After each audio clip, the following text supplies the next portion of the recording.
বিকেল বেলায় চাটা খেয়ে বাড়ির পাশে একজনের রকি বসলাম, সিগারটা ধরালাম, সিগার খাচ্ছি, আলোচনা দিলাম, ঝুঁকে ঝুঁকিতে পাশে বসে গল্প করতে করতে হঠাৎ ঝুঁকে একটা কথা বলি, আচ্ছা দাদা, এই যে দেখছো তো ওই কুত্তারা কেমন লাইভ পোস্টে পেচাপ করে দিল, যা কি করবি?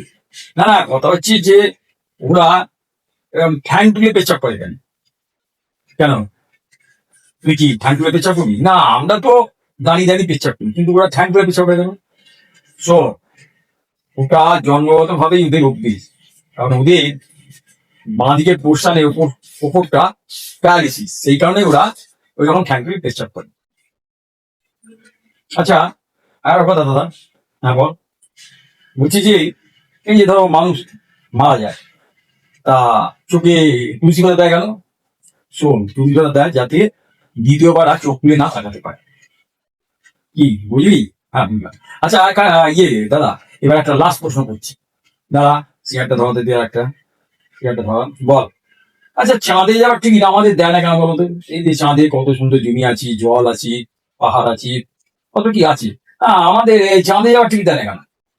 শোন, প্রথমে তুই একটা কাজ কর, তুই বাড়ির আশেপাশে একটা নারকেল গাছ দেখ, সেই নারকেল গাছ উঠে পর, দেখবি তোকে কতগুলো কাক ঠোকরাচ্ছি, যতক্ষণ ঠোকরানো না বন্ধ হচ্ছে তুই এই নারকেল গাছে দাঁড়িয়ে থাক। ওটা কি চাঁদ ভাববি, তারপর নেমে আসবি।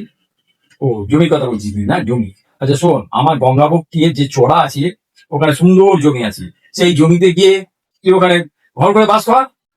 শরৎকালে রাত্রিরে তুই আকাশে দেখবি 1.5 কোটি তারা, তারপরে দেখবি পূর্ণিমার চাঁদ, ব্যাস।